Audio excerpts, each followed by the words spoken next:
வணக்கம் மக்களே. ரீசெண்டாக நான் பார்த்த ஒரு ஃபில்ம் வந்து இந்த வருஷங்களுக்கு சேஷம் அப்படின்னு சொல்லக்கூடிய மலையாள மூவி. வினீத் சீனிவாசன் டைரக்ட் பண்ண அந்த மூவி. லீட் ரோலில் வந்து பிரணவ் மோகன்லாலும் தயான் சீனிவாசன், வினீத் சீனிவாசனோட தம்பி, இவங்கெல்லாம் வந்து நடிச்சிருக்கிற ஒரு ஃபில்மு. நிவின் பாலியும் அதில் வந்து ஒரு கேமியோ வந்து கொடுத்துருக்காரு. ஏன் இந்த ஃபில்மை நான் வந்து சூஸ் பண்ணேன், இந்த ஃபில்மை வந்து ஏன் இதை பற்றி பேசணும்னு தோணுச்சுன்னா, ஃபில்முடைய ஸ்டார்டிங்கில் இருந்து படத்தில் வந்து ஒரு லைஃப் வந்து இருந்துக்கிட்டே இருந்துச்சு. ஒரு படத்தில் ஒரு உயிர் வந்து படம் ஃபுல்லாக வந்து ட்ராவல் ஆகிற அந்த ஒரு கான்டெக்ஸ்ட் வந்து இருந்துகிட்டே இருந்துச்சு. முக்கியமாக ஆர்ட் அண்ட் லிட்ரேச்சரை வந்து ஸ்டார்டிங்கில் இருந்து எண்டிங் வரைக்கும் வந்து ரொம்ப சூப்பராக வந்து அவங்க வந்து எடுத்துகிட்டு போயிருந்தாங்க. இப்போ படத்தோட 2 லீட் ரோல் வந்து பார்த்திங்கன்னா, ஒன்று வேணு, இன்னொன்று வந்து முரளி. ஸோ வேணுவுக்கு வந்து ஒரு டைரக்டர் ஆகணும் அப்படிங்கிற ஆசை இருக்கும். ஏன்னா அவன் வந்து நிறைய வந்து புக்ஸ் வந்து படிப்பான். அவனுக்குள்ளே ஒரு பெரிய லிட்ரேச்சர் லவ் பாய் வந்து அவனுக்குள்ளே இருந்துகிட்டே இருப்பான். ரொம்ப நல்லாவும் வந்து எழுதுவான் இந்த வேணுவோட கேரக்டர். அந்த அதர் ஹேண்ட் வந்து முரளி. ஸோ இந்த முரளி வந்து மியூசிக்கில் வந்து ஒரு எக்ஸ்ட்ராடினரியான ஒரு மியூசிஷியன் அப்படின்னு சொல்லலாம். வயலின் வந்து ரொம்ப சூப்பராக வந்து அவர் வந்து வாசிப்பார். அந்த ஸ்கில்ஸ் எல்லாம் வந்து முரளிக்கிட்ட வந்து இருக்கும். ஸோ இவங்க 2 பேரோடைய லைஃப் வந்து ஒரு பிளேயில், மலையாளம் பிளேயில் வந்து இவங்க 2 பேரும் வந்து மீட் பண்ணிக்கிற சான்ஸ் கிடைக்குது. அங்கேருந்து இவங்க ஃப்ரெண்ட்ஷிப் வந்து எப்படி வந்து டெவலப் ஆகி அங்கேருந்து அந்த சினிமாவுடைய ட்ரீமில் இந்த 80s 90s எல்லாம் நம்ம வந்து கேள்விப்பட்டிருப்போம்ல, நான் வந்து கோடம்பாக்கம் போய் நான் வந்து பெரிய ஆளாக போகிறேன் அப்படின்னு. ஸோ அது மாதிரி கேரளாவிலேருந்து கிளம்பி வந்து கோடம்பாக்கத்துக்கு வந்து போகிறாங்க 2 ஃப்ரெண்ட்ஸு. ஸோ அங்கே போய்ட்டு இவங்களோட ட்ரீம்ஸை இவங்க வந்து அச்சீவ் பண்ணுறாங்களா இல்லையா, இல்லை அந்த ஜேர்னியில் என்னெல்லாம் ஆகுது அப்படிங்கிற ஒரு ரோலர் கோஸ்டர் ஜேர்னி தான் வந்து இந்த வருஷங்களுக்கு சேஷம் அப்படிங்கிற இந்த ஃபில்மு. இதுக்கப்புறம் வரப்போகிற எல்லாமே ஸ்பாய்லர். ஸோ நீங்கள் ஃபில்ம் பார்த்துருந்தீங்கன்னா இதுக்கப்புறம் வந்து கண்டினியூ பண்ணுங்கள், இல்லை இங்கேயே ட்ராப் பண்ணிட்டு ஃபில்ம் பார்த்துட்டு வந்து அகைன் வந்து கண்டினியூ பண்ணுங்கள். அப்போது இந்த ஃபில்ம் எனக்கு ஏன் ரொம்ப பிடிச்சிருந்துச்சு அப்படின்னா, எப்போவுமே வந்து ட்ரீமை தேடி போகிற ஒரு ஜேர்னி வந்து நமக்கு வந்து எப்போவுமே ஒரு க்யூரியஸாக வந்து இருக்கும். அவங்க அதுக்கான அவ்வளோ எஃபர்ட் போடுறாங்க, அந்த ட்ரீமை அவங்களால அச்சீவ் பண்ண முடியுதா இல்லையா, இல்லை என்ன ஆகுது, அந்த ஆக்சுவல் ஜேர்னி என்ன ஆகுது அப்படிங்கிற அந்த க்யூரியாசிட்டி எனக்கு ஸ்டார்டிங்கில் ரொம்ப பிடிச்சிட்டே வந்து இருந்துச்சு. இதை தாண்டி இந்த புக்கில் லிட்ரேச்சரை பற்றி நிறைய விஷயம் அங்கங்கே வந்து இருந்துச்சு. அந்த பீரியடில் இருந்த டைரக்டர்ஸ் பற்றி, மியூசிஷியன்ஸை பற்றி ரொம்ப சூப்பராக வந்து அதெல்லாம் வந்து இந்த ஃபில்மில் பயங்கரமாக வந்து காமிச்சிருந்தாங்க. ஒரு எக்ஸாம்பிள் சொல்லணுன்னா, இந்த ஃபில்முடைய ஒரு ஃபீமேல் லீட் வந்து கல்யாணி பிரியதர்ஷினி. ஸோ அவங்க வந்து பார்த்திங்கன்னா ஒரு பயங்கர புக் லவராக வந்து இருப்பாங்க. ஸோ அவங்களுக்கு விக்டர் ஹூகோ அப்படிங்கிற ஒரு எழுத்தாளரை பிடிக்கும், ஒரு ஃப்ரெஞ்சு எழுத்தாளரை பிடிக்கும் அப்படின்னு சொல்லிட்டு அந்த சொல்லியிருப்பாங்க. ஸோ அந்த புக்கு வந்து மலையாளத்தில் அவைலபிளாக இல்லாததால் இவரோட ஃப்ரெண்டு மூலிமா வந்து அதை டிரான்ஸ்லேட் பண்ணி அந்த பொண்ணுக்கிட்ட வந்து கொடுப்பாங்க. இது வந்து ரொம்ப ஒரு பயங்கர ரொமான்டிக்கான ஒரு சீனாக வந்து இருக்கும். பட் அந்த விக்டர் ஹூகோ அப்படிங்கிறது யார், இவங்க லிட்ரேச்சரை எந்த அளவுக்கு இந்த ஃபில்மில் சொல்லியிருக்காங்க அப்படிங்கிறதுக்கு ஒரு எக்ஸாம்பிள் தான் இந்த விக்டர் ஹூகோ அப்படிங்கிறவர். இது வரைக்கும் வேர்ல்டில் வந்த கிளாசிக் ரொமான்டிக் புக்ஸில் ஒன் ஆஃப் முக்கியமான எழுத்தாளர் வந்து பார்த்திங்கன்னா இந்த விக்டர் ஹூகோ அப்படிங்கிற ஒரு French novelist. Les Miserables, the hunchbacks of Notre Dame, இது மாதிரி நிறைய இன்ட்ரெஸ்டிங்கான ரொமான்டிக் புக்ஸையும் ஹிஸ்டாரிக்கல் புக்ஸையும் இவர் வந்து எழுதியிருக்காரு. ஃப்ரெஞ்சில் இன்றைக்கு வரைக்கும் இவர் வந்து எப்படி நம்ம ஊரில் நம்ம வந்து ரவீந்திரநாத் தாகூர் வந்து நமக்கு எல்லாருக்கும், இந்தியா ஃபுல்லாக எல்லாருக்கும் வந்து தெரியுதோ, இர்ரெஸ்பெக்டிவ் ஆஃப் ஜென்ரேஷன், அவர் வந்து ஒரு லெஜெண்டரி எழுத்தாளர் அப்படிங்கிற அந்த ஒரு ஸ்டேட்டஸ் ரவீந்திரநாத் தாகூருக்கு எப்படி இந்தியாவில் இருக்கோ, அது மாதிரி ஃப்ரெஞ்சில் வந்து விக்டர் ஹூகோ அது மாதிரியான ஒரு அவருக்கு வந்து ஃப்ரெஞ்சு கவர்மெண்ட் நிறைய அவார்டு கொடுத்துறாங்க, நிறைய ஹானர் வந்து அவங்க வந்து பண்ணியிருக்காங்க. அந்தளவுக்கு ஒரு லெஜெண்டரி ரைட்டர், வேர்ல்டுலேயுமே இருக்கக்கூடிய ஒன் ஆஃப் பெஸ்ட் கிளாசிக் ரைட்டரில் ஒருத்தர் தான் வந்து இந்த விக்டர் ஹூகோ அப்படிங்கிறவர். ஸோ அந்த ரைட்டரை பற்றி இந்த ஃபில்மில் வந்து சொல்கிறதா இருக்கட்டும், ஸோ இது எல்லாமே வந்து இந்த ஃபில்மில் லிட்ரேச்சருக்கு எவ்வளோ இம்பார்ட்டன்ஸ் கொடுத்துருக்காங்க அப்படிங்கிறது ரொம்ப சூப்பராக வந்து இதில் வந்து காமிச்சிருப்பாங்க. அது மட்டும் இல்லாமல் அன்னைக்கு டேட்டில் இருந்த டைரக்டர்ஸ் வந்து யாரெல்லாம் வந்து அன்றைக்கி ஆக்டிவாக இருந்திருக்காங்க அப்படிங்கிறத ஒரு இந்த வேணு வந்து சென்னை போன அப்புறம் வேணு அப்படி இப்படி கஷ்டப்பட்டு ஒரு டைரக்டராக வந்து ஆகிடுவார். அவர் ஃபில்மே வந்து ஹிட் ஆகிடும். அந்த அதர் ஹேண்ட் வந்து பார்த்திங்கன்னா நம்ம முரளி வந்து அவருடைய ஓன் சாங்கை வேற ஒரு டைரக்டர்கிட்ட கொடுத்து அது லைஃப் ஃபுல்லாக ஒரு ரெக்ரெட்டாக அந்த ஒரு விஷயம் வந்து இருக்கும். தன்னோட சாங்கை அவரோட பேரில் வந்து ரிலீஸ் பண்ணாமல் அவரோட ஃப்ரெண்டுக்காக அந்த ஃபில்மோட மியூசிக் டைரக்டர்கிட்ட கொடுத்து அதை வந்து ரிலீஸ் பண்ணிவிடுவாங்க. அது வந்து அவருக்கு லைஃப் ஃபுல்லாக ரெக்ரெட்டாகவே வந்து இருந்துகிட்டே இருக்கும் அந்த ஒரு விஷயம். பட் ஒரு ஃப்ரெண்டு வந்து பயங்கர சக்ஸஸாக வந்து ஆகிறான், இன்னொரு ஃப்ரெண்டு பயங்கர லோ லைஃப்பில் வந்து இருக்கான். அந்த இவனோட இன்னொரு ஃப்ரெண்டு இருக்கான்ல, அதான் வேணு, அவனோட படம்லாம் ஹிட்டு மேலே ஹிட் ஆகுது. பட் ஒரு கட்டத்துக்கு மேலே அவரோட படம் வந்து பயங்கர ஒர்ஸாக வந்து ஆகிடுது, பயங்கர ஃப்ளாப் வந்து ஆகுது. அப்போது வந்து முரளி வந்து கால் பண்ணி அவர்கிட்ட பேசுகிறப்போ ஒரு டைலாக் வந்து சொல்லுவார். அன்னைக்கு டேட்டில் இருந்த லீட் மலையாளம் டைரக்டர்ஸு பிரியதர்ஷனாக இருக்கட்டும், ஸோ அது மாதிரி ஸோ இந்த டேரக்டர்ஸை வந்து கோட் பண்ணுறது இதெல்லாம் வந்து படத்தோட ரியாலிஸ்டிக்கை வந்து நமக்கு வந்து ரொம்ப சூப்பராக வந்து அந்த ஃபில்ம் வந்து காட்டும். அது மட்டும் இல்லாமல் ஒரு சீனில் வந்து பார்த்திங்கன்னா அந்த வேணுவோட ஃபில்மை மியூசிக் டைரக்டர் வந்து பார்த்திங்கன்னா இந்திரான்னு சொல்லிட்டு அவர் வந்து இருப்பார். அவருடைய ஸ்லாட் வந்து ஒரு ஸ்டுடியோவில் இருக்கும். பக்கத்து ஸ்லாட்டில் வந்து இளையராஜாவோட நேம் வந்து ஒரு ஃபில்முக்கு வந்து எழுதி வச்சுருப்பாங்க. ஸோ இது மாதிரி இந்த ஃபில்மில் இருக்கிற சின்ன சின்ன டீட்டெயில்ஸ் எல்லாமே ரொம்ப ரசிக்கிற தன்மையாக வந்து இந்த ஃபில்ம் வந்து ரொம்ப அழகாக வந்து எடுத்துகிட்டு போயிருப்பாங்க.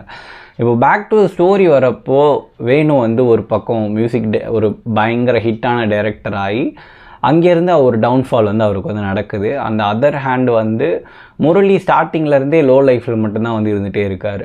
ஸோ இவங்க 2 பேருக்குமே வந்து ஒரு கம்பேக் வந்து கிடைக்குமா அப்படின்னு இருக்கிற டைமில் இவங்க 2 பேர் நிறைய டைம் வந்து மீட் பண்ணிக்கிறாங்க. ஒரு கட்டத்துக்கு மேலே வந்து பார்த்திங்கன்னா இவங்க மீட் பண்ணிக்கிறப்போ வேணுக்கிட்ட வந்து ஒரு 3 ஸ்டோரி ஸ்கிரிப்டாக வந்து இருக்கும். பல வருஷம் கழித்து நம்ம ஜென்ரேஷன் இந்த ஜென்ரேஷனில் பல வருஷம் கழித்து அவங்க அகைன் ரொம்ப ஏஜ் ஆகிடுறாங்க. அப்போ மீட் பண்ணிக்கிறப்போ அந்த ஸ்கிரிப்ட் இருக்கிறப்போ எதர்ச்சியாக அந்த இந்திரான்ற அந்த மியூசிக் டைரக்டருடைய டெத்தில் எதர்ச்சியாக இவங்க வந்து பசில் ஜோசப் வந்து மீட் பண்ணுவாங்க அந்த ஃபில்மில். அவர் வந்து ஒரு அசிஸ்டன்ட் டைரக்டராக வந்து நிறைய ஃபில்ம்ஸ் வந்து ஒர்க் பண்ணியிருப்பார். ஸோ அந்த மீட்டிங் வந்து இவங்க 2 பேரோட லைஃப்பில் ஒரு டேர்னிங் பாயிண்ட்டாக இருக்கும். அவருடைய ஸ்கிரிப்டை படிச்சுட்டு இந்த ஸ்கிரிப்ட் ஒர்க் ஆகும் அப்படிங்கிற சஜஷனுக்கு அப்புறமா அந்த ஃபில்மில் வந்து அவங்க வந்து ஒர்க் பண்ண ஆரம்பிக்கிறாங்க. அது வந்து ஒரு complete feel good movie, fresh movie. அதில் தான் வந்து நிவின் பாலி வந்து கேமியோவாக வந்து நிவின் பாலி அந்த படத்தோடைய ஹீரோவாக நிவின் பாலி வந்து அதில் வந்து வருவார். இதில் முக்கியமான ஒரு ரோல் வந்து அஜு வர்கீஸோட ஒரு ரோல். அவரோட அப்பா தான் வந்து வேணுவோடைய ஃபஸ்ட்டு ஃபில்மோடைய ப்ரொடியூசராக இருப்பார், கேஷவ் தேவ் அப்படின்னு சொல்லிட்டு. அவரோட பையன் ஜெயன்னா கேஷவ் தேவ் அப்படின்ற ரோல் தான் அஜு வர்கீஸ். 2 ரோலுமே அவர் தான் வந்து பண்ணியிருப்பார், அப்பா பையன் ரோல். அந்த ஒரு ப்ரொடியூசரோட லெகசி வந்து அந்த இடத்துல வந்து காமிப்பாங்க. ப்ரொடியூசரோட லெகசி என்ன அப்படின்னா, கரைந்த நிழல்கள் புக்கு நீங்கள் வந்து படிச்சிருந்தீங்கன்னா அந்த புக் ஃபுல்லாமே வந்து பார்த்திங்கன்னா ஃபில்மில் ஒர்க் பண்ணுறாங்கல்ல அவங்களுடைய லைஃப் வந்து எப்படியெல்லாம் இருக்குது, அவங்க அசிஸ்டன்ட் டைரக்டரோட லைஃப் எப்படி இருக்கும், ப்ரொடியூசரோட ஆக்சுவல் லைஃப் வந்து எப்படி இருக்கும், கேமராமேனோடைய லைஃப், இது மாதிரி ஃபில்முக்கு பின்னாடி ஒர்க் பண்ணுறவங்களோட லைஃப்பை தான் கரைந்த நிழல்களில் வந்து சொல்லுவாங்க. இதில் அந்த கேஷவ் தேவோட பையன் கேரக்டர் வந்து பார்த்திங்கன்னா அந்த ரொம்ப அந்த ரெப்ளிகா இருக்கும். ஒரு ப்ரொடியூசரோட லெகசி அப்படின்னா நமக்கு வந்து ஈஸியாக நம்ம இங்கேருந்து பார்க்குறப்போ ப்ரொடியூசர் வந்து நிறைய மணி வந்து மேக்கர்ஸாக வந்து தெரிவாங்க நமக்கு. பட் பின்னாடி அவங்க வந்து எவ்வளோ கஷ்டம் வந்து படுறாங்க, அவங்களுக்கு என்ன ப்ராப்ளம்ஸ்லாம் இருக்கும், ஒரு ஃபில்மை எடுக்கிறதுக்கு பின்னாடி எவ்வளோ பெரிய தலைவலி இருக்குது, எவ்வளோ பீப்புள் மேனேஜ்மெண்ட் இருக்குது, அது மாதிரி நிறைய விஷயம் இருக்கும். இந்த ஃபில்மில் வினீத் சீனிவாசன் பண்ண ரொம்ப சூப்பரான ஒரு விஷயம் என்ன அப்படின்னா, ஒரு ஃபில்மை எடுக்கும் போது பேக்ரவுண்டில் என்னெல்லாம் நடக்கும் அப்படிங்கிறத மைனூட் டீட்டெயில்ஸை வச்சு ரொம்ப சூப்பராக வந்து எடுத்துகிட்டு போனது இல்லாமல் அதை இன்ட்ரெஸ்டிங்கான வேலை எடுத்துகிட்டு போனது தான் வந்து வினீத் சீனிவாசனுடைய கிராஃப்ட் அங்கே வந்து நமக்கு வந்து ரொம்ப அழகாக வந்து காமிக்குது. ஸோ ஃபைனலி இவங்க 2 பேரும் சேர்ந்து ஒரு ஃபில்மில் அந்த ஒர்க் பண்ணி அந்த ஃபில்ம் வந்து பயங்கர ஹிட்டாக வந்து ஆகும். ஸோ இந்த ஃபில்மோடைய நரேட்டிவே வந்து வினீத் சீனிவாசன் தான் வந்து நரேட்டராகவே வந்து இருப்பார். அவர் வந்து வேணுக்கிட்ட வந்து ஒரு காரில் வந்து கதை கேட்குற இடத்துல இருந்து கதை முடிகிறப்போ அவங்களோட ஃபஸ்ட்டு ஃபில்ம் வந்து ரிலீஸ் ஆகியிருக்கும். தெரியல, first film means Venu and Murali 2 பேரும் சேர்ந்து ஒர்க் பண்ண ஃபஸ்ட்டு ஃபில்ம் வந்து அங்கே வந்து ரிலீஸ் ஆகிருக்கும். இந்த ஃபிலிமில் இன்னொரு எனக்கு ரொம்ப இன்ட்ரெஸ்டிங்காகவும் ரொம்ப பிடிச்ச ஒரு விஷயமாகவும் இருந்தது வந்து நிவின் பாலிக்கு ஒரு லாங் ஷாட் வந்து கொடுத்துருப்பாங்க. அவர் வந்து சரக்கு அடிச்சுட்டு ஃபில்மில் அந்த டைமில் வந்து ஒரு 4-5 ஃபில்ம் அவருக்கு ஃப்ளாப்பாக இருந்திருக்கும். அதுக்கப்புறம் அவர் அந்த அந்த கோவத்தை வந்து சரக்கடிச்சிட்டு கத்துவார். அதை அவங்க கூட இருந்தவங்களே வீடியோ எடுத்து சோஷியல் மீடியாவில் வந்து போட்டுருவாங்க. அந்த டைமில் நிவின் பாலியோடைய ஆக்சுவல் மைண்ட் செட்டை தான் வந்து அதில் வந்து வச்சுருப்பேன். ஏன்னா இன்பிட்வீனில் நிவின் பாலி வந்து பயங்கர வெயிட் கெயின் ஆனதால் நிறைய பேர் அவங்க மோக் பண்ணாங்க சோஷியல் மீடியாவில் வந்து. இவரோட இந்த ஃபிலிம் கரியரே இதோட முடிஞ்சிடுச்சு, இவ்வளோ பாடி வெயிட் வந்து ஏற்றிட்டாரு, அது மாதிரி பாடி ஷேமிங் பண்ணாங்க. நிறைய விஷயம் வந்து நிவின் பாலியோட பர்சனல் லைஃப்பில் நடந்துச்சு. அதை வினீத் சீனிவாசன் வந்து எவ்வளோ சூப்பராக வந்து அதில் வந்து சாக்காசமாக வந்து அதில் வந்து காமிச்சாருங்கிறதும் எனக்கு ரொம்ப ரொம்ப பிடிச்சிருந்துச்சு. வினீத் சீனிவாசன் யார் அப்படின்னா நிவின் பாலியோட காட்ஃபாதர். ஏன்னா வினீத் சீனிவாசன் தான் நிவின் பாலியை வந்து ஃபிலிமில் வந்து இன்ட்ரொடியூஸ் பண்ணது, தட்டத்தின் மரியாதை மாதிரி ஹிட் மூவிஸ் வந்து கொடுத்தது, அதெல்லாமே வந்து வினீத் சீனிவாசன் தான் வந்து பண்ணார். அது மட்டும் இல்லாமல் நிவின் பாலியோட கீ ஃபில்ம்ஸ் வந்து வினீத் சீனிவாசன் வந்து டைரக்ட் பண்ணியிருக்கார். இது ஒரு சொல்லணும்னு தோணுச்சு. இப்போ இந்த வருஷங்களுக்கு சேஷம் அப்படிங்கிற இந்த ஃபில்ம் வந்து என்ன மாதிரியான ஒரு ஃபில்ம் அப்படின்னா, இன்பிட்வீன் ட்ரீம்ஸ் அண்ட் ஹோப்புக்கும் நடுவில் இருக்கக்கூடிய ஒரு ஃபில்ம் தான் நான் வந்து சொல்லுவேன். ஏன்னா 2 பேர் ஒரு ட்ரீமோட சென்னைக்கு வந்து கிளம்பி போகிறாங்க. அதுவும் கோடம்பாக்கத்துடைய பீக் டைம் அது. அங்கே இருக்கிற எல்லாருமே அன்றைக்கி டேட்டுக்கு ஆர்டிஸ்ட்டாக தான் வந்து இருந்திருக்காங்க. ஸோ அது மாதிரியான ஒரு டைமில் போயிட்டு அங்கே சர்வை பண்ணி அவங்களுடைய ட்ரீமை அச்சீவ் பண்ணுற அந்த பாத்தில் போயிட்டு அப்புறம் ஒரு பெரிய டவுன்ஃபால் மீட் பண்ணி தென் அகெயின் அங்கேருந்து ஒரு பயங்கர ஏஜ் ஆனப்போ ஒரு கம்பேக் கொடுத்து ஒரு ஃபில்மை வந்து அவங்க 2 பேரும் சேர்ந்து வந்து பண்ணுறாங்க. படம் வந்து ரொம்ப ரொம்ப லைவாக இருந்துச்சு. படத்தில் வந்து அந்த ஒரு லைஃப் வந்து இருந்துகிட்டே இருந்துச்சு படத்தில். இந்த ஃபில்மில் வந்து பிரியதர்ஷன் மாதிரி சில மலையாளம் டைரக்டர்ஸ் வந்து சென்னை வந்து அவங்க ஃபேஸ் பண்ண நிறைய விஷயங்களும் சேர்த்து இந்த ஃபில்மை வந்து சீனாக வந்து வச்சுருக்காரு அப்படின்னு வினீத் சீனிவாசன் வந்து ஒரு மேக்சின் இன்டர்வியூவில் வந்து சொல்லியிருந்தார். ஸோ படத்தில் நிறைய ரியல் லைஃபோடைய போர்ட்ரைல் வந்து இருந்துச்சு. பட் கம்ப்ளீட் படம் வந்து பார்த்திங்கன்னா வினீத் சீனிவாசனோட ஓன் ஸ்டோரி தான். இது எதுவுமே ரியல் லைஃப் இன்சிடெண்ட்டை பேஸ் பண்ண ஸ்டோரி கிடையாது. ஆனால் இந்த படத்தில் வர ஒரு சீன்ஸ் வந்து ரியல் லைஃப்பை இன்ஸ்பயர் பண்ண சீன்ஸ். ஃபார் எக்ஸாம்பிளுக்கு அந்த லாட்ஜில் வந்து அவங்க 2 பேர் இருக்கிறது, அந்த லாட்ஜ் சீன்ஸு நிறையா வந்து மலையாளம் டைரக்டர்ஸ் அன்னைக்கு டேட்டில் சென்னையில் வந்து ஃபில்ம் எடுக்கிறப்போ அவங்க ஃபேஸ் பண்ண விஷயம்லாம் வந்து அந்த லாட்ஜ் சீன்ஸாக வந்து இருந்துகிட்டே இருக்கும். ஸோ இந்த படம் நீங்கள் இன்னும் பார்க்கல அப்படின்னா சோனி லைவில் போய் வந்து பாருங்கள். ஏன்னா ரீசெண்டாக மலையாளம் சினிமாவில் நிறைய நல்ல ஃபில்ம் வந்துட்டுருக்கப்போ இது மாதிரி ஒரு ஃபில்மை பெரிசாக வந்து யாரும் வந்து பாப்புலர் பண்ணலையோ அப்படின்னு எனக்கு ஒரு ஒப்பீனியன் இருந்துச்சு. ஏன்னா இந்த படத்தை தான் எல்லோரும் வந்து ஆக்சுவலாக பாப்புலர் பண்ணி இருக்கணும். பிகாஸ் ஒரு சாலிடான ஃபீல் குட் ஸ்டோரி இருக்குது, எல்லா ஆடியன்ஸும் பார்க்கக்கூடிய ஒரு ஸ்டோரியாகவும் வந்து இருக்குது. இப்போ உங்கள் மொத்த ஃபேமிலியுமே வந்து உட்காந்து பார்க்கலாம், சின்ன பசங்கள்லேருந்து வயசானவங்க வரைக்கும் எல்லாருமே. ரொம்ப அந்த ஸ்டோரி ரொம்ப ரொம்ப சூப்பராக வந்து இருக்குது, ஃபீல் குட்டாக.